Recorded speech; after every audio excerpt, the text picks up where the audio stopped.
ہاں بھائی الحمدللہ اللہ کا بہت فضل ہوا، ہم یہاں بہت آسانی سے پہنچے انقرہ کے اندر، اور یہاں جو ان کے ذمہ دار حضرات ہیں، جو ترکی میں جو اس پورے نظام کا آفات کا صدر ہے، اس سے بات چیت ہوئی۔ بہت شاندار قسم کا آدمی ہے، اس نے اسمبلی میں بھی جانا تھا، آج ان کا اجلاس تھا تو انتظار کرتا رہا۔ بہت اچھے انداز سے اس سے بات ہوئی۔ پھر اس کے بعد اس کے ماتحت ایک آدمی ہے جو براہ راست تمام کاموں کی آفات کی نگرانی کرتا،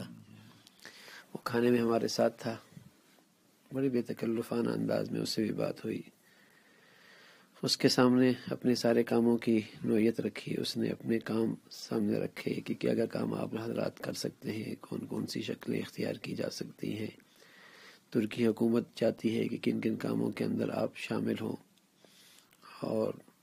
جو متاثرین ہیں ان کو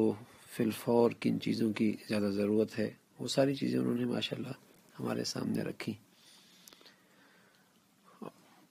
اور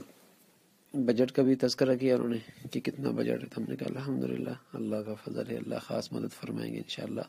ہم آپ کو مایوس نہیں کریں گے۔ اور پاکستان کے مسلمان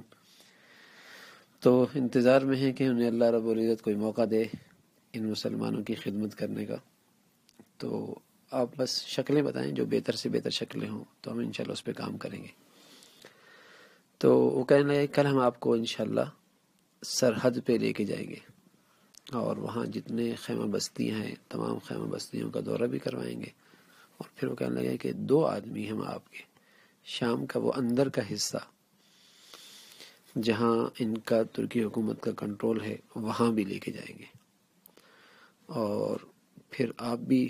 ایک نظر دیکھیں کام کی کون کون سی شکلیں آپ کے ذہن میں ہیں۔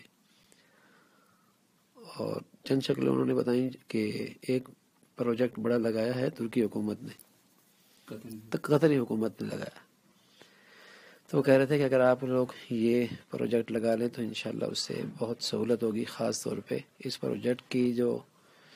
سرحد پہ لگے، اور پھر یہ روٹیاں ہم شام کے اندر لے کے جاتے ہیں، شام کے اندر لے کے جائیں گے، کیونکہ شام کے اندر اتنا پروجیکٹ لگانا محفوظ نہیں ہے بقول ان کے، کہ وہاں بس اوقات چیزیں چوری ہو جاتی ہیں، ان کی حفاظت مشکل ہو جاتی ہے، لیکن سرحد کے اندر لگے گا تو چونکہ پور سیکورٹی کے لحاظ سے وہ محفوظ ہے، تو اتنا بڑا پروجیکٹ لگے گا یہاں، لیکن وہ روٹیاں وہ شام کے اندر کی طرف جائیں گی، 1 لاکھ روٹیاں روزانہ، اور ماہانہ اس کا خرچہ 1.5 کروڑ روپے ہے، اور اس کے تعمیر بنانے کا خرچہ تقریباً 2.5 سے 3 کروڑ ہے۔ تو ایسا لگا کہ اللہ کی ذات سے امید ہے کہ ترکی اگر قطر حکومت نے لگایا ہے تو پاکستان کی طرف سے اللہ ہم سے یہ کام لے لے، اور پاکستان کے مسلمانوں سے اللہ یہ کام لے لے۔ تو ہم نے ان سے کہا کہ انشاءاللہ ہم اس کی پوری کوشش کریں گے، اور یہ تو بڑا پروجیکٹ ہے، لیکن ساتھ ساتھ ہم کام ابھی سے شروع کر رہے، کل انشاءاللہ 5000 جوتوں کا ایک پہلا سلسلہ ہے،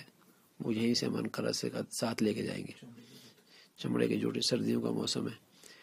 پھر انہوں نے کہا کہ عام جوتوں کا بھی تقاضا ہے، اس کے اگر کنٹینر آ جائیں، عام کپڑے پہننے کے جو یہاں کے لوگ پہنتے ہیں وہ بھی اگر ہو جائے، اور اسی طرح جو ہے وہ بچوں کے پیمپرز، ان کا دودھ، اور اسی طرح وہ جو سرجیکل جو میڈیکل کا سامان ہے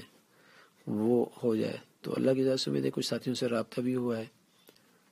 اور بھی کچھ چیزیں انہوں نے چھوٹی موٹی بتائی ہیں، وہ تو ساتھ ساتھ چلتے ہی رہے گا انشاءاللہ، اور یہ ایک بڑا پروجیکٹ ہے۔ تو آپ بھی فرمائیں انشاءاللہ صبح ہماری وہیں سرحد کی طرف روانگی ہے، پھر وہیں رہائش ہوگی، ہم نے کہا کہ ہم وہیں رہیں گے، اور ہو سکتا ہے ایک ساتھی یہاں واپس آ جائے شہر کے اندر، اور وہ کام کاج کو جو ان سے رابطے کی شکلیں ہیں وہ باقی رہیں، تو وہ دیکھتا رہے گا انشاءاللہ، باقی ساتھی انشاءاللہ وہیں رہیں گے۔ جزاکم اللہ۔ ہم نے کہا آپ کو صورتحال بتا دیں آج کی،